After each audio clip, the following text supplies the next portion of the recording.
తాకట్లో ఉన్న బంగారాన్ని విడిపించి ఆ రోజున మార్కెట్ ధర కట్టి మిగిలిన డబ్బును మీకు అందిస్తుంది కొమ్మూరి గోల్డ్.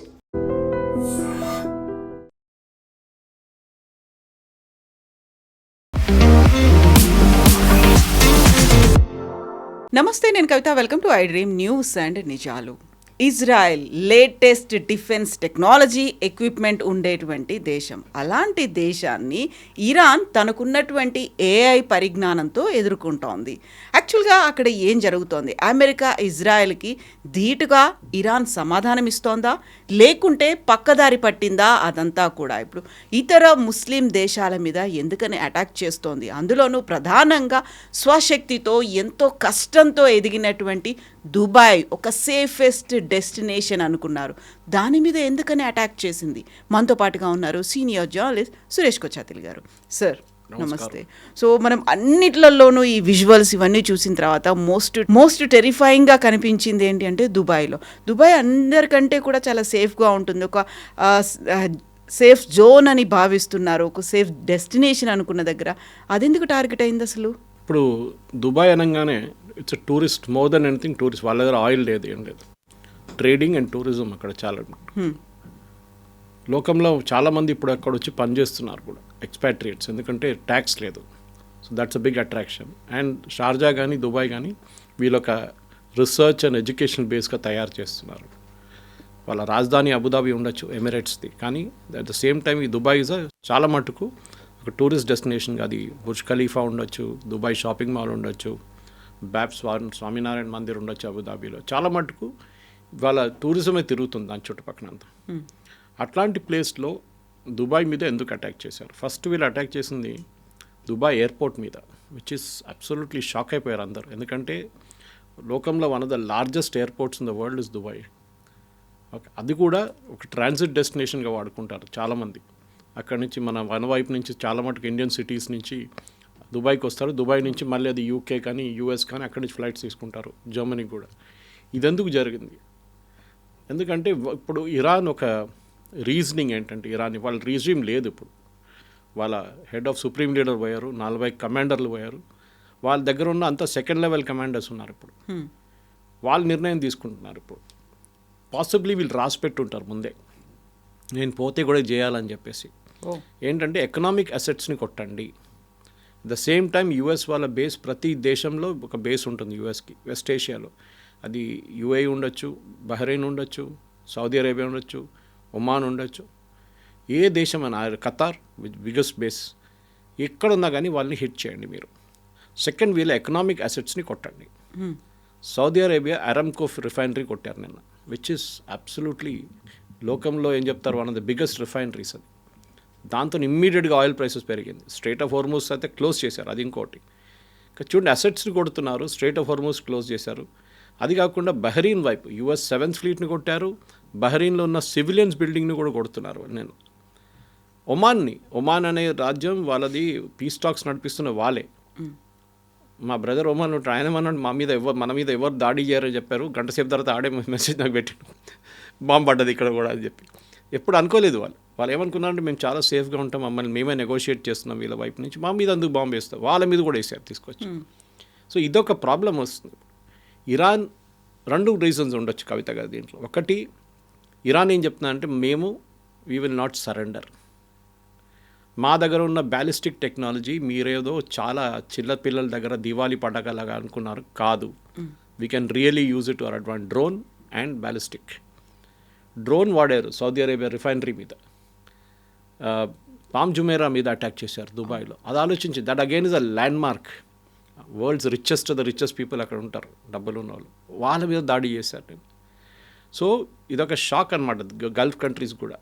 వాళ్ళు మొన్నదాకా ఏమనుకున్నారంటే, దట్ మా మీద దాడి చేయరు, మ్యాక్సిమం అమెరికన్ బేసెస్ మీద దాడి చేస్తారు, అది వాళ్ళు చూసుకుంటారు, మా మీద చేయరు అనుకున్నారు. ఈవెన్ 12 Day వార్లో అప్పుడు జరిగినప్పుడు 6 months ముందు అప్పుడు చూశారు మీరు, అప్పుడు డైరెక్ట్ ఖతార్ మీద వాళ్ళు దాడి చేశారు. కానీ Qatar air force base, US air force మీద దాడి చేశారు ఖతార్ మీద. అది కూడా చెప్పి చేశారు వాళ్ళు, మేము పంపిస్తున్నాం డ్రోన్లు అని చెప్పేసి. ఇది అట్లా కాదు. ఇది ఇప్పుడు ఇవాళ పొద్దున American embassy Riyadh, Saudi Arabian capital ఉన్న అమెరికన్ ఎంబసీని కొట్టారు, రెండు డ్రోన్లతో కొట్టారు. అంటే మనం అనుకున్నాం ఇది వీళ్ళ దగ్గర అసలు బేసిక్ టెక్నాలజీ కూడా లేదనుకోని నాకు డౌట్ ఏమొస్తుందంటే బహుశా వీళ్ళకి చైనా దగ్గర నుంచి హెల్ప్ వస్తుందని యూఎస్ ఇంటెలిజెన్స్ ఇప్పుడు చెప్తున్నారు. చైనా మాత్రం సైలెంట్గా ఉంది. ఎందుకంటే వీళ్ళ దగ్గర శాటిలైట్స్ లేవు. ఈ డ్రోన్స్ని గైడ్ చేయడానికి, ఈ మిసైల్స్ని గైడ్ చేయడానికి మీకు శాటిలైట్ టెక్నాలజీ చాలా పనికి వస్తుంది. ఇదేదో జీపీఎస్ కోఆర్డినేట్ చేసి పంపించడం కాదు, ఉంటుంది దాంట్లో, కానీ that can always go wrong. ఇది శాటిలైట్ ఇమేజరీ వీళ్ళకి ఎక్కడి నుంచి, పాకిస్తాన్ మీరు గుర్తుపెట్టిన ఆపరేషన్ సింధు టైంలో పాకిస్తాన్ని హెల్ప్ చేసిన దేశం China. Real time intelligence, satellite intelligence ఇచ్చారు వాళ్ళకి. మన ఎయిర్ ఫోర్స్ బేస్లు కానివ్వండి, మన మిసైల్ సిస్టమ్స్ కానీ, మన S-400 ఎక్కడ ఉందని పాకిస్తాన్కి చెప్పింది చైనా. సో డెఫినెట్గా ఒక డౌట్ ఉంది ఇప్పుడు యూఎస్ ఇండియా, కానీ ఇప్పుడు వాళ్ళు చైనాతో ఇప్పుడు డీల్ చేస్తలేరు, పక్కన పెట్టారు వాళ్ళు. ద ఇమీడియట్ కన్సర్న్ అంటే ట్రంప్కి ఈ యుద్ధం ఎన్ని రోజులు ఉంటుందో అని. ఎందుకంటే ఫస్ట్ టైం 2 సెనారియోస్ ఉన్నాయి కవిత. ఒకటి, గల్ఫ్ స్టేట్ అందరు కోపం వచ్చి అందరు కలిసి ఇరాన్ని కొడతారు. యుఎస్, ఇజ్రాయెల్ ఎనీవే కొడుతున్నారు, కానీ గల్ఫ్ స్టేట్ కూడా ఏమంటారు, చాలా అయిపోయింది, బోత్ హోగ్యా, చలో అవి మేము కూడా దిగుతామని చెప్పి వాళ్ళు కూడా దిగుతారు. మీరు ఇజ్రాయెల్ మీద దాడి చేయండి, మీరు యూఎస్ మీద దాడి చేయండి, మా మీద ఎందుకు చేస్తున్నారు, మా ప్రజల మీద ఎందుకు చేస్తున్నారు. ఇన్ఫ్యాక్ట్ మా ఊరు నుంచి ఒక ఆయన మొన్న బయటకు వచ్చి నిలబడితే ఆయన మీద ఒక డ్రోన్ పీస్ వచ్చి పడ్డది. ఈ lost his leg from my home town. ఆయన తప్పు, బయట రాకూడదని చెప్పారు. అప్పుడు బయట వచ్చి నిలబడి చూడడానికి మన హ్యూమన్ టెండెన్సీ ఉంటుంది కదా అది. సో ఇప్పుడు జరిగే దాంట్లో కవిత గారు ద మోస్ట్ డేంజరస్ థింగ్ ఏంటంటే, ఒకటి ఆయిల్ ప్రైసెస్ అదైతే పెరుగుతుంది, కానీ $10 పెరిగి అక్కడే స్టేషనరీగా ఉంది, మూవ్ కావట్లేదు. ఎందుకంటే ఓపెక్ వాళ్ళ ప్రొడక్షన్ పెంచేశారు. So that will strait of Hormuz open పెట్టడానికి చాలా క్రూషియల్. ఎందుకంటే సూయజ్ కెనాల్ నుంచి వచ్చి స్ట్రైట్ ఆఫ్ హార్మూజ్ నుంచి వచ్చి ఒక యూటర్న్ తీసుకుంటుంది చిన్న, at the widest point near Gulf of Oman 36 కిలోమీటర్లు అంతే ఇది వెడల్పు. అక్కడి నుంచి షిప్స్ ఇట్లా తిరిగి రావాలన్నమాట, ఒక డ్యాన్స్ చేస్తారు వాళ్ళు, అది literally. And these are huge crude oil ships అనమాట, మ్యాసివ్. వీళ్ళని ఆపారనుకోండి, ఇది మొన్ననే ఒకటి ఫైర్ చేశారు ఒమాన్ దగ్గర, దాని మీద స్టిల్ ఆన్ ఫైర్ యాక్చువల్లీ ఆ షిప్. మొత్తం ఆగిపోతే గల్ఫ్లో నుంచి బయటికి వచ్చే 20% టోటల్ పెట్రోలియం ప్రోడక్ట్స్ ఆగిపోతుంది, గ్యాస్ అండ్ పెట్రోలియం రెండు. నిన్న మీరు గుర్తుపెట్టుకోండి, నిన్న Qatar has announce suspension of gas. Immediately యూరోప్లో దాని ఎర్త్క్వేక్ వచ్చింది ఇమ్మీడియట్గా ఇంపాక్ట్. ఎందుకంటే యూఎస్ చాలా మటుకు రష్యన్ గ్యాస్ ఆపిన తర్వాత ఖతార్ మీద డిపెండెంట్గా ఉన్నారు, కొంచెం సౌదీ అరేబియా మీద కూడా. కానీ Qatar is the largest producer, Iran is the second largest producer. Iran నుంచి తీసుకోలేరు, ఖతార్ నుంచి ఇప్పుడు ఖతార్ వాళ్ళ ప్రొడక్షన్ ఆపేశారు, వాళ్ళ బేస్ మీద కూడా అటాక్ చేశారు, గ్యాస్ బేస్ మీద. రష్యా, ఇప్పుడు ఆలోచించండి, నేను మొన్న ట్వీట్ చేశాను, బహుశా మీకు చెప్పుంటాను. I tweeted that President Trump భారతదేశం మీద ఇంకొక 25% పెడతారంట టారిఫ్. ఎందుకంటే మీరు రష్యా దగ్గర నుంచి ఆయిల్ కొనట్లేదని చెప్పి. రష్యా దగ్గర నుంచి కొనండి ఆయిల్ అని. నిన్నప్పుడు చూస్తే నేను ఈవినింగ్ కాగానే the ministry of external affairs I sent out and appeal to government of India, మీరు యూఎస్తో మాట్లాడి చెప్పండి మాకు అర్జెంటుగా రష్యా దగ్గర నుంచి ఆయిల్ కొనాల్సిందే, ఇంటర్వ్యూన్ అవ్వండి ఇప్పుడు. బికాస్ మిగతా ఆయిల్ సోర్సెస్ బంద్ అయిపోయినాయి ఇప్పుడు. లేకుంటే మనం $80 $90 పర్ బ్యారెల్ ఇవ్వాల్సి వస్తుంది, రష్యా 40కి ఇస్తున్నారు మనకి డిస్కౌంట్లో. సో సిచ్యువేషన్ ఆ పరిస్థితికి వచ్చేసింది అనమాట. ఎకనామిక్లీ ఇరాన్ కొడుతున్నారు, బహుశా ఎక్కువ రోజులు ఉండదు వాళ్ళ దగ్గర, ఎందుకంటే ఎన్ని మిసైల్స్ ఉన్నాయి ఇరాన్ దగ్గర. ఆన్ దేర్ ఓన్ వాళ్ళ దగ్గర ఉన్న 20,000 బ్యాలిస్టిక్ మిసైల్స్ ఉన్నాయి, దాంట్లో ఆల్రెడీ ఒక 5,000-6,000 వాడుకున్నారు. మిగతా దాన్ని యూఎస్ డిస్ట్రాయ్ చేశారంటారు, ఎంత డిస్ట్రాయ్ చేస్తే తెలియదు. వాళ్ళు మ్యాక్సిమం స్టాక్ పైల్స్ వాళ్ళది పెట్టుకున్నది హెజ్బుల్లా దగ్గర ఉంది, హెజ్బుల్లాకి పంపించారు వాళ్ళు. రేపు ఏమైనా అయితే ప్రాబ్లం అయితే మీరు అక్కడి నుంచి షూట్ చేయండి, మేము ఇక్కడి నుంచి చేయలేమని చెప్పి హెజ్బుల్లాకి ఇచ్చారు. హెజ్బుల్లా దగ్గర 120,000 మిసైల్స్ ఉన్నాయి, దాంట్లో చాలా మటుకు వాళ్ళు ఇజ్రాయెల్ వాళ్ళు డిస్ట్రాయ్ చేశారు, ఫస్ట్ ఆ వార్లోనే డిస్ట్రాయ్ చేశారు October 7 తర్వాత. ఇంకా ఎంత ఉందో అని అడిగితే 40,000 ఉందంటున్నారు ఇప్పుడు దాకా. ఆ 40,000లో ఆల్మోస్ట్ ఒక 5,000 మొన్న వాడారు వాళ్ళు లాస్ట్ 1 వీక్లో. దాన్ని కూడా ఇజ్రాయెల్ తర్వాత ధ్వంసం చేశారు, లాంచ్ చేసిన ధ్వంసం చేశారు, మిసైల్ ప్రొడక్షన్. ఇప్పుడు ఇరానియన్ మిసైల్ ప్రొడక్షన్ ఫెసిలిటీ మీద కొడుతున్నారు అమెరికా. ఎందుకంటే ఏ ఫ్యాక్టరీ అన్నా వీళ్ళని హెల్ప్ చేస్తున్నారో ఈ మిసైల్ ప్రొడక్షన్ వాళ్ళు కొడుతున్నారు. సో మనం ఐ థింక్ అమెరికా కూడా ఇరానియన్ టెక్నాలజీని అండర్ ఎస్టిమేట్ చేశారు. ఇరాన్ దగ్గర ఏదో చిన్నపిల్లల దగ్గర ఉన్న దివాళీ రాకెట్ లాగా పటాకాలాగా అనుకున్నారు, కాదు. I think they got a very sophisticated technology వాళ్ళ దగ్గర. Iranian education system is one of the best. వాళ్ళ మెడిసిన్, ఇంజనీరింగ్, లైఫ్ సైన్సెస్ చాలా మంచిది వాళ్ళది. And I think they really వాళ్ళు వాడుకున్నారు ఆ టెక్నాలజీని. టర్కీ దగ్గర నుంచి ఏమైనా నేర్చుకున్నారా, చైనా దగ్గర నుంచి టెక్నాలజీ తీసుకున్నారు? Yes, possible. చైనా దగ్గర నుంచి డెఫినెట్ తీసుకొని ఉంటారు. రష్యా వైపు నుంచి ఎక్కువ తీసుకోలేదు, ఎందుకంటే రష్యా దగ్గర ఇప్పుడు లేదు, they don't have any stock piles. అంటే వాళ్ళ దగ్గర మిసైల్ తీసుకొచ్చి పెట్టే స్పేస్ కూడా లేదు వాళ్ళ దగ్గర. ఆ పరిస్థితుల్లో ఇప్పుడు నెక్స్ట్ 3 రోజుల్లో అమెరికా ఇవాళ పొద్దున వార్నింగ్ ఇచ్చారు ట్రంప్ దట్ చాలా పెద్ద ఒక అటాక్ జరగబోతుంది, we will attack them with everything అన్నారు. ఆ everything is gonna be very dangerous. ఎందుకంటే దాని తర్వాత మళ్ళీ వెస్ట్ ఏషియా ఎక్స్ప్లోడ్ అవుతుందో లేదో మనం చెప్పలేం. ఇప్పుడు దాకా మనమైతే సేఫ్ ఉన్నాం, మన వైపు ఏం రాలేదు. కానీ ఇక్కడ మన మీద మనకు అన్నిటికీ పెద్ద ప్రాబ్లం రాబోతుంది పెట్రోలియం ప్రైసెస్. అది మనకి రష్యా దగ్గర నుంచి కొనుక్కుంటే వీ విల్ రెడీ, శాంక్షన్స్ పెట్టండి మా మీద, మాకు కావాలి రష్యా దగ్గర తీసుకుంటామంటాం మనం. అండ్ ప్రెసిడెంట్ ట్రంప్ ఆల్సో వాళ్ళు ఏం చేయరు, they will agree to it. ఈ పరిస్థితుల్లో రష్యా గ్యాస్ కూడా సప్లై చేయాల్సి వస్తుంది యూరోప్కి. అది ఆపెట్టారు. నార్త్ స్ట్రీమ్ పైప్ లైన్, ఒక పైప్ లైన్ ఉంది గ్యాస్ది, అది ఆఫ్ చేసి పెట్టారు వీళ్ళు యూరోపియన్. మాకు అక్కర్లేదు గ్యాస్ మీ దగ్గర నుంచి అని చెప్పి ఇప్పుడు అడుగుతున్నారు నిన్నటి నుంచి, ప్లీజ్ మాకు గ్యాస్ ఇవ్వండి అని చెప్పి. బికాస్ యూరోప్లో వింటర్ ఇప్పుడే అవుతుంది. సో దట్ మ్యాసివ్ ఇంపాక్ట్ ఉండబోతుంది యూరోప్ మీద. పెట్రోలియం ప్రైసెస్ డబుల్ అయిపోతుంది యూరోప్లో. ఎందుకంటే యూరోప్ దగ్గర ఒక్క ప్లేస్ కూడా పెట్రోలియం ప్రొడక్షన్ ఫెసిలిటీ లేదు వాళ్ళ దగ్గర. రిఫైనింగ్ స్పేస్ ఉండొచ్చు కానీ పెట్రోలియం ప్రొడక్షన్ లేదు. సో మన వైపు నుంచి మనం వెనజువేలా, యుఎస్, రష్యా వీళ్ళు 3 సోర్సెస్ నుంచి మనం తీసుకోవాల్సి వస్తుంది. ఈ వార్ ఎండ్ అయిపోతే, స్ట్రైట్ ఆఫ్ హార్మూజ్ ఓపెన్ అయిపోతే దెన్ సిచ్యువేషన్ మళ్ళీ బ్యాక్ టు నార్మల్ వచ్చేస్తుంది. కానీ దాని టైం పడుతుంది. మినిమం ప్రెసిడెంట్ ట్రంపే చెప్తున్నారు ఒక నెల పడుతుందని చెప్పేసి. 3-4 వీక్స్ కంటిన్యూ అవ్వచ్చు అంటున్నారు. We have enough stock. వాళ్ళకి డౌట్ ఏముందంటే నిన్న రాత్రి కూడా జనరల్ పెట్రోల్స్ వాళ్ళ రిటైర్డ్ చీఫ్ అన్నారు, చీఫ్ ఆఫ్ స్టాఫ్ ఉన్న యుఎస్ ఆర్మీది, ఆయన ఏమన్నారంటే I have a doubt America దగ్గర అన్ని మిసైల్స్ ఉందా లేదా అని చెప్పి. మా దగ్గర అన్ని మిసైల్స్ ఉందా లేదా నాకు డౌట్ ఉంది, ఎందుకంటే చాలా వాడుతున్నాం మనం, whether we have that enough production అంటే. Yesterday Trump has given an indication saying full production నడుస్తుంది, we will have no shortage of missiles. కావాలంటే బ్రిటన్ దగ్గర తీసుకుంటాం, జర్మనీ దగ్గర తీసుకుంటాం, ఫ్రాన్స్ దగ్గర తీసుకుంటాం. France has moved the aircraft carrier move చేశారు గల్ఫ్కి.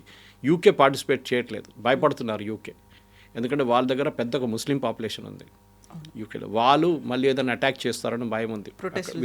వితిన్ యూకే ప్రొటెస్ట్ చేసి ఏమైనా అటాక్ చేస్తే ప్రాబ్లం అవుతుందని చెప్పి నిన్న పార్లమెంట్లో కూడా, వాళ్ళ పార్లమెంట్లో చాలా పెద్ద ప్రాబ్లం జరిగింది నిన్న డిబేట్లో. నేను చూశాను, లైవ్గా చూశాను. ఇప్పుడున్న పరిస్థితుల్లో కవిత గారు ఇట్స్ అ మెస్. ఇది ఎన్ని రోజులు ఎవరికి కెపాసిటీ ఉందో దాని మీద ఉంటుంది. ఇరాన్ది అయితే డెఫినెట్లీ ఇరాన్కి ఒక రోజులు ఒక 3-4 వేలు వాళ్ళు యూజ్ చేస్తే కూడా వాళ్ళకి వారం రోజు తర్వాత వాళ్ళు ఏం చేయలేరు. And that is going to be very crucial. Iranian regime పడిపోతుందా లేదా అని ఇప్పుడు అందరూ అదే చూస్తున్నారు, ఎదురు చూస్తున్నారు అనమాట. ఏ రోజు వాళ్ళు అగ్రీ చేస్తారో దెన్ సిచ్యువేషన్ మారిపోతుంది. ఇప్పుడు ఒమాన్ మాట్లాడుతున్నారు, పీస్ టాక్స్ నడుస్తుంది, మళ్ళీ జెనీవాలో స్టార్ట్ చేద్దామని చెప్తున్నారు. కానీ నాకైతే డౌట్ ఉంది, Iranian regime will not change. ఎందుకంటే వాళ్ళకి ఎండ్ గేమ్కి వచ్చేసారు. ఇప్పుడు పోతే మేము అందరు పోతాం. స్పెషలీ వాళ్ళ రెవల్యూషనరీ గార్డ్ 140,000 మంది ఉన్నారు. Revolutionary guards, hard core Khamenei supporters. వాళ్ళే రోడ్ మీద వచ్చి దిగుతున్న వాళ్ళని షూట్ చేశారు వాళ్ళే. నెక్స్ట్ వాళ్ళది ఒక సెమీ ఒఫీషియల్ ఉంది, ఒక గ్యాంగ్ లాగా ఉంది, అది 180,000. That's another form of IRGC. వాళ్ళ ఆర్మీ ఏమో 8 లక్షల మంది ఉన్నారు. ఆర్మీ వాళ్ళ దాకా ఇంటర్ఫియర్ చేయలేదు. ఇరానియన్ ఆర్మీ మీద అందరూ ఇప్పుడు ఎదురు చూస్తున్నారు. ఈ ఆర్మీ రేపు ఇరాన్లో ట్రంప్ చెప్పిన తర్వాత ఒక కూ లాగా చేస్తే దెన్ సిచ్యువేషన్ మొత్తం మారిపోతుంది. అది మనకు నెక్స్ట్ 2 to 3 డేస్లో తెలుస్తుంది కదా. బట్ ఇవన్నీ పోయి దుబాయ్ మీద ఎందుకు పడ్డారు అనేది, దుబాయ్ ఎంత కష్టపడి ఎంత డెవలప్ చేసుకొని వచ్చింది, అలాంటి దుబాయ్ మీద కూడా టార్గెట్ చేయడము అనేది మళ్ళీ అక్కడ దాన్ని రివైవ్ అవ్వడానికి చాలా టైం తీసుకుంటుంది. అండ్ ఇప్పుడు ప్రపంచం చూస్తేనేమో World War III లోడింగ్ అనేటువంటి మాట ఎందుకు వినిపిస్తోంది అసలు? World War III అయితే రాదండి. World War III this is going to B inter reason conflict. World war అంటే అన్ని నేషన్స్ ఇంపాక్ట్ అవుతుంది. ఇన్వాల్వ్ అవ్వాలి అప్పుడు.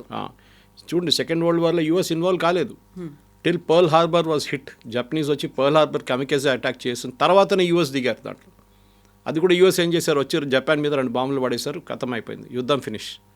అప్పుడు దాకా వాళ్ళు జర్మనీ కొట్టుకుంటున్నారా, సోవియట్ యూనియన్ కొట్టుకుంటున్నారా, జర్మనీ వెళ్ళి గ్రీన్లాండ్ ఆక్యుపై చేసుకుంటారా, డెన్మార్క్ ఆక్యుపై చేసుకుంటారా, స్పెయిన్ ఆక్యుపై చేసుకుంటారా, వాళ్ళు చూడలేదు. They are not bothered Americans. So third world war అనేది ఇట్స్ ఓన్లీ ఒక టర్మ్ అది. కానీ ఇప్పుడు జరుగుతుంది ఏంటంటే మనం ఎవరి గురించి మాట్లాడలేము. రష్యా యుక్రెయిన్ వార్ ఏమైంది కవిత గారు? ట్రంప్ ఏమన్నారు, నేను ప్రతి దేశాన్ని ఎక్కడెక్కడ యుద్ధాలు ఉన్నా నేనే ఆపుతున్నానని చెప్పిన ట్రంప్ ఆయన ఇప్పుడు యుద్ధంలో దిగారు. రీసెంట్గా 4th ఇయర్ కూడా కంప్లీట్ చేసుకుంది. అక్కడ పాకిస్తాన్, ఆఫ్ఘనిస్తాన్ కొట్టుకుంటున్నారు. పొద్దున ఒక మీమ్ చూశాను, మన ఇండియాలో ఏం చేస్తున్నారంటే మనం 3rd or 4th హోలీ అని కొట్టుకుంటున్నామంట. మన మన వార్ అదే ఉందంట. మనకి ఇంటర్నల్ గా ఉన్నాయి బోల్డ్ ఇష్యూస్. ఇంటర్నల్ వార్లు థర్డ్ కుందా ఫోర్త్ కుందా హోలీ అని చెప్పి కొట్టుకుంటున్నారు. అది మన వార్ అన్నమాట. సో మనం వీఆర్ లక్కీ. మీరు ఆలోచించండి, ప్రతి దేశం ఈజ్ ఆన్ ద ఎడ్జ్. ఆ రీజన్ నుంచి మన పక్కన ఉన్న భారతదేశం ఎక్కువ దూరం లేవు మనం. Oman and all is very close మనకి. ఒక మిసైల్ ఫైర్ చేస్తే రేపు Iran, it can even land in India. కానీ వీఆర్ బీయింగ్ వెరీ కేర్ఫుల్. ఎవరు సైడ్ తీసుకోకుండా మోదీ గారు ఈవెన్ ఖమనీ డెత్ని మనం కండెమ్ చేయలేదు. చాలా కేర్ఫుల్గా ఉన్నాం మనం. ఎందుకంటే చేస్తే ఒకటి అమెరికా యాంటగనైజ్ అవుతారు, రెండోది గల్ఫ్ కంట్రీస్ కూడా వాళ్ళు కోపం పడతారు. ఎందుకంటే వీళ్ళందరూ సున్నీలు, వేరే Shia, Iran is a Shia country. So ఇది జరగబోతుంది. పాకిస్తాన్లో చూడండి ఏం జరిగింది. పాకిస్తాన్లో వాళ్ళ కరాచీలో ఉన్న యుఎస్ ఎంబసీ మీద దాడి చేశారు అక్కడ ప్రొటెస్టర్స్. పాకిస్తానీ పోలీస్ ఏం చేయలేదు, చూసుకుంటూ నిలబడ్డారు వాళ్ళు. అమెరికన్ మెరైన్స్ లోపల నుంచి ఫైర్ చేసి 25 మంది చనిపోయారు వీళ్ళు పాకిస్తానీ ప్రొటెస్టర్స్. అక్కడ ఒక మెసేజ్ అయింది. కానివ్వండి, ఈ వార్ అయిన తర్వాత ప్రెసిడెంట్ ట్రంప్ చూడండి ఎట్లా కొడతారో అసీం మునీర్ని, షబాజ్ షరీఫ్ని. మా ఎంబసీ మీద దాడి చేస్తారా మీరు, మేము చూపిస్తాం మీకు. ఇప్పటి నుంచి కాళ్ళు 2-3 మిగిలిపోయిన మిసైల్ అక్కడ కూడా వేసేస్తారు పాకిస్తాన్ మీద కూడా. ఇదే జరగబోతుంది. ఈ right now we're busy with this, will let us finish this, then we will handle you later. అంటే అట్లాంటి ఎక్స్ట్రీమిస్ట్ ఎలిమెంట్స్ మీ దగ్గర ఉన్నారు. మన దగ్గర కూడా రియలైజ్ అవుతారంటారా? ఎందుకంటే ఎప్పుడు అమెరికా పాకిస్తాన్కి మద్దతు ఇస్తుంది, సపోర్ట్ చేస్తుంది, కావాల్సినటువంటి ఎక్విప్మెంట్ అంతా ఇస్తుంది. అది పాకిస్తాన్కి ఎప్పుడు ఇచ్చేది? ఫస్ట్ తాలిబాన్ టైంలో ఇచ్చారు, సోవియట్స్ని తరిమి కొట్టడం. దాని తర్వాత తాలిబాన్ కొట్టడానికి పంపించారు. ఇప్పుడు తాలిబాన్ పాకిస్తాన్ కొట్టుకుంటున్నారు. అమెరికాకి అక్కడ ఏం ఇంట్రెస్ట్ ఉందంటే అక్కడ నుంచి రేర్ ఎర్త్స్ బయటికి తీయాలి. వాళ్ళు కొంచెం డబ్బులు ఇన్వెస్ట్ చేశారు ప్రెసిడెంట్ ట్రంప్ కంపెనీలో, కొంచెం చాలా డబ్బులు ఇన్వెస్ట్ చేశారు. అసీం మునీర్ లాంటి వాళ్ళు, వాళ్ళని హ్యాపీగా పెట్టుకుంటున్నారు. కానీ ఇట్లాంటి సిచ్యువేషన్కి వచ్చినప్పుడు డెఫినెట్ ఐఎమ్ నో డౌట్ రేపు పాకిస్తాన్ చూడండి, ఇప్పుడు చనిపోయిన తర్వాత కూడా ఖమేనీ పాకిస్తాన్ ఇజ్రాయెల్ని తిడుతున్నారు, which Israel will not take it lightly. ఎందుకంటే నెక్స్ట్ అటామిక్ పవర్ ఉన్నది గల్ఫ్ కంట్రీస్లో అంటే ముస్లిం వరల్డ్లో ఇస్ విత్ పాకిస్తాన్. వాళ్ళు ఎప్పుడో కొట్టడానికి ప్లాన్ చేస్తున్నారు, ఎక్కువ లొల్లి చేస్తే వాళ్ళు కొడతారు. కానీ ద ప్రాబ్లమ్ ఇస్ పాకిస్తాన్ దగ్గర ఉన్న అటామిక్ కేపబిలిటీ అంతా యూఎస్ దగ్గర ఉంది, యూఎస్ నిఘాలో ఉందని. వాళ్ళు దాన్ని తాళం చేయ వాళ్ళ దగ్గర ఉంది. Pakistan cannot use it. అది యూఎస్కి ఎప్పుడో తెలుసు. అది పిచ్చోన్ చేతిలో రాయిలాగా అయిపోతుంది. అది ఎక్కడ పడేస్తాడో తెలియదు తీసుకెళ్ళి.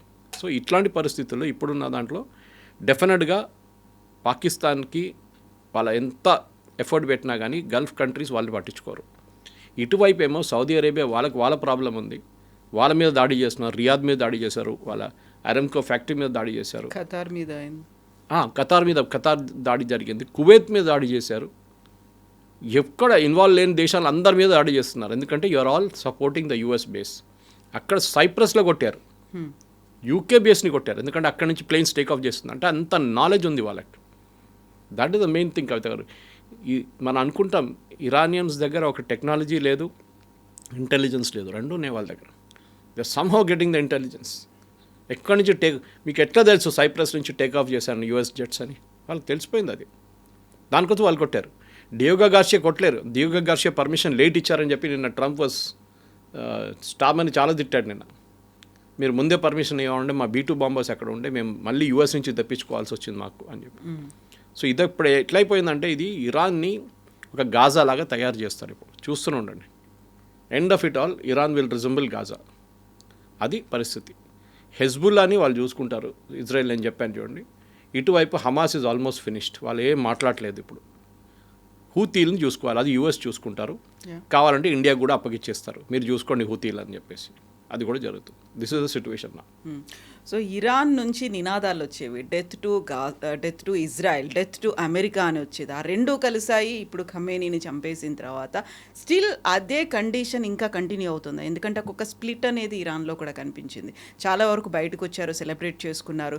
ఉమెన్ డాన్సులు చేయడాన్ని నిషేధిస్తే ఆ డాన్స్ వీడియోస్ కూడా ఇప్పుడు సోషల్ మీడియాలో కనిపిస్తున్నాయి. బట్ అక్కడున్నటువంటి రివల్యూషనరీ గార్డ్స్ మొత్తం టేక్ ఓవర్ చేసుకున్నారు, వాళ్ళు అటాక్ చేస్తున్నారు. ఇరాన్లోనే అలాంటి స్ప్లిట్ కనిపించినప్పుడు నెక్స్ట్ ఇరాన్ భవిష్యత్తు అంటే అది ఇరాన్ నుంచే ఎవరో లీడర్ రావాలండి పైకి. మనం సిరియా ఎగ్జాంపుల్ తీసుకుందాం. సిరియాలో ఒక terrorist leader, Al-Qaeda terrorist leader వాళ్ళ ప్రెసిడెంట్ అయ్యారు. వాళ్ళ నుంచే వచ్చారు ఒక లీడర్ పైకి. అన్ని లీడర్ డెమోక్రాటిక్గా ఉండాలని ఎక్కడ చెప్పలేదు, ఎక్కడ రాసిపెట్టలేదు. కంట్రోల్ ఎవరు చేస్తారు వాళ్ళ మీద ఉంటుంది. మీ దగ్గర 1,00,000 మంది ఉన్నారు, మీరు కంట్రోల్ చేయగలరా మీ కంట్రీని? లేకుంటే సివిల్ వార్ అయిపోతుంది. అమెరికా ఎక్కడెక్కడ రెజ్యూమ్ చేంజ్ తీసుకొచ్చిందో లాస్ట్ 2, 3, 4 సంవత్సరాల్లో దానికన్నా ఎక్కువ కూడా అక్కడ ఆ కంట్రీస్ అన్నీ ఇవాళ మొత్తం ధ్వంసం అయిపోయినాయి కంప్లీట్గా. You take Iraq, Saddam Hussein పోయిన తర్వాత ఎవరు వచ్చారు ఎవరు పోయారు అప్పుడు కూడా కొట్టుకుంటూ అక్కడ అల్ఖైదా ఉంది, అక్కడ ఐసిస్ ఉంది, అందరూ ఉన్నారు. మీరు ఇటువైపు సిరియా తీసుకోండి, సిరియాలో ఇప్పుడు కూడా in spite of having this so called leader అక్కడ కూడా ఇదే ప్రాబ్లం నడుస్తుంది. అమెరికా సిరియాలో వచ్చి బాంబ్ చేస్తున్నారు ఇప్పుడు కావాలి. అటువైపు మీరు యూ టేక్ ఇరాక్ అయిపోయింది, ఆఫ్ఘనిస్తాన్ పరిస్థితి చూడండి అదే సంగతి, లిబియా సేమ్, అక్కడ సివిల్ వార్ నడుస్తుంది ఇప్పుడు కూడా. సో అమెరికా ఎక్కడెక్కడ వెళ్ళారో ఎక్కడెక్కడ రెజ్యూమ్ చేంజ్ చేశారో అక్కడ స్టెబిలిటీ ఎప్పుడు రాలేదు. మీరు బంగ్లాదేశ్ చూశారు, మీరు బంగ్లాదేశ్లో కూడా చాలా రోజులు ప్రాబ్లం ఉండే, అక్కడ కూడా నేపాల్లో ప్రాబ్లం జరిగింది. ఎక్కడెక్కడ వీళ్ళు ట్రై చేశారో ఎక్కడ సక్సీడ్ కావట్లేదు. చేశారు కానీ రెజ్యూమ్ మార్చారు, కానీ మీకు ఇవాళ మీ దగ్గర లిబియన్ ప్రెసిడెంట్ పేరు అడిగితే మీకు తెలియదు. You would known Gaddafi. Iraq president పేరు అడిగితే మీకు తెలియదు, నాకు కూడా తెలియదు. It would have been Saddam Hussein Saddam Hussein అంటుండే మనం. లేరు ఇప్పుడు, ఎవ్రీబడీ ఈజ్ గాన్. మీరు ఒక రెజ్యూమ్ చేంజ్ తీసుకొచ్చినప్పుడు వాళ్ళు రీప్లేస్ ఎవరు చేస్తారు అది చాలా ఇంపార్టెంట్ ఉంటుంది. అది ఇరాన్లో కూడా ఇంపార్టెంట్. మీరు బయట నుంచి రేజా పేల్వీని తీసుకొస్తే ఆయన 50 సంవత్సరాలు దేశం నుంచి బయటకు ఉన్నారు, ఏం చేయలేడు. I give an example. మీరు వెనిజువేలా జరిగినప్పుడు మడూరోని కిడ్నాప్ చేసి తీసుకెళ్ళినప్పుడు ఫస్ట్ ట్రంప్ ఏమన్నారు, ఆ నోబెల్ ప్రైజ్ గెలిచిన ఆమె ఉంది కదా, ఆమెను తీసుకొచ్చాడు మషాడో. ఏమైంది దాని తర్వాత? వాళ్ళ అడ్వైజర్ అన్న వద్దు, ఆమెకి ఎక్స్పీరియన్స్ లేదు, దేశం నడిపేయడంటే చిన్నపిల్లల ఆట కాదు, జస్ట్ కీప్ హర్ అవుట్. మాట్లాడడానికి చాలా బాగా మాట్లాడుతుంది కానీ దేశం దాంతో నడవదు, వాళ్ళ దాంట్లోనే ఎవరిని ఉన్నా సెలెక్ట్ చేయండి వాళ్ళంటే మళ్ళీ వాళ్ళ వైస్ ప్రెసిడెంట్ సెలెక్ట్ చేసి ఆమెకి ఇన్స్ట్రక్షన్స్ ఇచ్చారు, దేశం ఇట్లా నడిపియండి, డబ్బులు మేము ఇస్తాం, ఆయిల్ రిఫైనరీస్ అన్ని మేము రిపేర్ చేపిస్తాం, but you run the country. దానికోసం వెనిజువేలాలో ఇవ్వాల దాకా మీరు ఒక రైట్ వినలేదు, ఒక ఫైటింగ్ వినలేదు, ఒక ఫైరింగ్ వినలేదు, ఏం జరగలేదు. అక్కడ చాలా పీస్ఫుల్గా నడుస్తుంది. బట్ అక్కడ కూడా ఇప్పుడు ఇరాన్లో కూడా మేమే నెక్స్ట్ ఎవరు అనేది డిసైడ్ చేస్తామని ట్రంప్ చెప్తున్నాడు. నిజంగా అది పాసిబిలిటీ ఉందా? ట్రంప్ డిసైడ్ చేయలేరు, హీ కెనాట్ డిసైడ్. అదైతే చాలా క్లియర్. ట్రంప్ డిసైడ్ ఏం చేయగలరంటే ఇరాన్ని పోస్ట్ రూలర్ ఎవరు వస్తారో వాళ్ళని వాళ్ళ వైపు ఉంచుకోవడం, వాళ్ళు ఫండింగ్ చేయడం చాలా ఇంపార్టెంట్ ఉంటుంది. ఇరాన్లో కవిత గారు రాజా పేల్వి ఫస్ట్ వీళ్ళ ఫాదర్ ఉన్నప్పుడు 79లో డిపోజ్ అయ్యారు ఆయన. 79 నుంచి 2026 వచ్చేదాకా ఇరానియన్ కరెన్సీ 99% డీవాల్యూ అయిపోయింది. ఎగ్జాంపుల్ ఇస్తాను, మన రూపీస్ తీసుకుందాం. మనం 100 రూపాయలు మీరు బ్యాంకులో వేస్తే మీ డిపాజిట్లో ఆ 100 రూపాయలకి ఇవాళ విలువ 1 రూపాయి. ఆలోచించండి, మీరు బ్యాంక్లో 1 కోటి రూపాయలు వేశారు, దాని విలువ ఎంత ఉంటుంది ఇవాళ? పోయింది, మొత్తం డబ్బులే పోయింది, complete wiped out. Iranian currency worthless అయిపోయింది. పేపర్ ఇప్పుడు ఒక లోఫ్ బ్రెడ్ కొనాలంటే చిన్న ఒక ట్రక్లో తీసుకెళ్ళాలి డబ్బులు అంతా. అక్కడే ప్రాబ్లం అంతా స్టార్ట్ అయింది. ఇప్పుడు 6 నెలల ముందు మన ప్రొటెస్ట్ ఎందుకు స్టార్ట్ అయింది, అక్కడ బాజారీస్ అంటారు, అంటే బాజార్ నడిపిస్తున్న వాళ్ళు ట్రేడర్స్. వాళ్ళు ఏమంటున్నారు అంటే మా దగ్గర ఎవరు రావట్లేదు కొనడానికి, nobody is coming to buy anything from us. మేమేం అమ్మాలి, మేము కరెన్సీకి వాల్యూ లేదు, నీళ్ళు లేవు వాళ్ళ దగ్గర. ఇప్పుడు పవర్ సప్లై ఎరాటిక్గా ఉంది, ఎందుకంటే ఇరాన్ దగ్గర మేము చెప్పాను చూడండి, 2nd largest gas production in the world, capacity production కాదు వాళ్ళ దగ్గర ఉన్న asset. 3rd largest oil reserves in the world. First is Venezuela, 2nd Saudi Arabia, 3వది ఇరాన్. గ్యాస్లో first is Qatar, 2nd is Iran. కానీ లాస్ట్ 3 సంవత్సరాల్లో Iran produce చేసింది total oil ప్రొడక్షన్లో 3%. మినిమం 20-22% ప్రొడ్యూస్ చేయాల్సిన ఒక కంట్రీ ఇస్ డూయింగ్ ఓన్లీ 2%, 3%. అక్కడ ఎందుకంటే యూఎస్ టోటల్ బ్యాన్ పెట్టేశారు, ఎవ్వరు కొనకూడదు వీళ్ళ దగ్గర నుంచి ఆయిల్ అని చెప్పి, రష్యా లాగానే. అక్కడే ప్రాబ్లం వచ్చింది. సో ఇరాన్ ఒక చాలా మోడర్న్ నేషన్ ఉండే రేజా పెల్వి టైంలో. Of course he was the dictator, అది పక్కన పెడదాం మనం, అబ్సల్యూట్ డిక్టేటర్, యూజ్లెస్ ఫెలో అని చెప్పొచ్చు, కానీ కంట్రీ నడిపించారు. సద్దాం హుసేన్ కూడా మీరు అట్లని చెప్పొచ్చు, absolute dictator, 3rd rate character అని చెప్తే కానీ దేశం నడిపించాడు.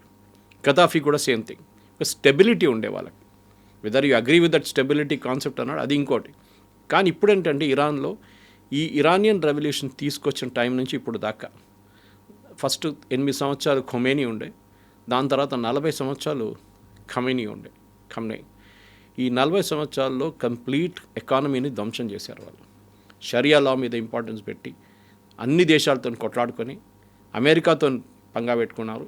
అది లాస్ట్ ఇప్పుడు ఈ సిచ్యువేషన్కి ఎట్లా వచ్చిందంటే ఇప్పుడు ఇరానియన్ కరెన్సీకి వాల్యూ లేదు, ఇన్ఫ్లేషన్ ఏమో 49 నుంచి 55% ఇన్ఫ్లేషన్ ఉంది, కొంతమంది 80% అంటున్నారు.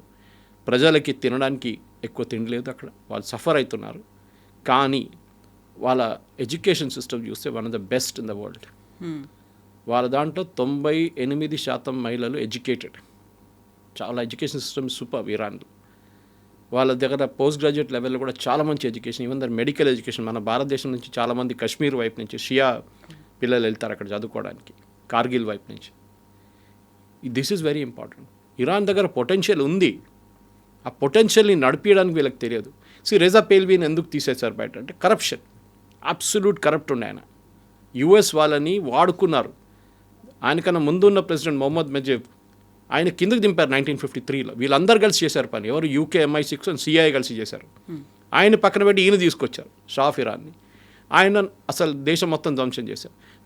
ఖొమేనీ దాని తర్వాత వచ్చారు. He lead the revolution after that. ఆయన ఒక లీడర్గా ఎగిరారు. ఆయన కానీ 8 సంవత్సరాలు ఉండలేకపోయారు. ఆయన ఆఫ్టర్ 8 years హీ డైడ్. కానీ ఈ రిలీజియస్ లీడర్స్ ఏంటంటే వాళ్ళు ఒకటే రూట్ ఉంటుంది వాళ్ళది, రిలీజియన్ ఎక్స్పాండ్ చేయడం, ఆ రిలీజియన్ని కంట్రోల్ చేయడం, మహిళల్ని కంట్రోల్ చేయడం, మహిళల్ని బయట రాకుండా. మీరు చూస్తుంటారు బుర్కా లేదు, హిజాబ్ వేయలేదని చెప్పి ఎంతో మహిళలను చంపారు వీళ్ళు.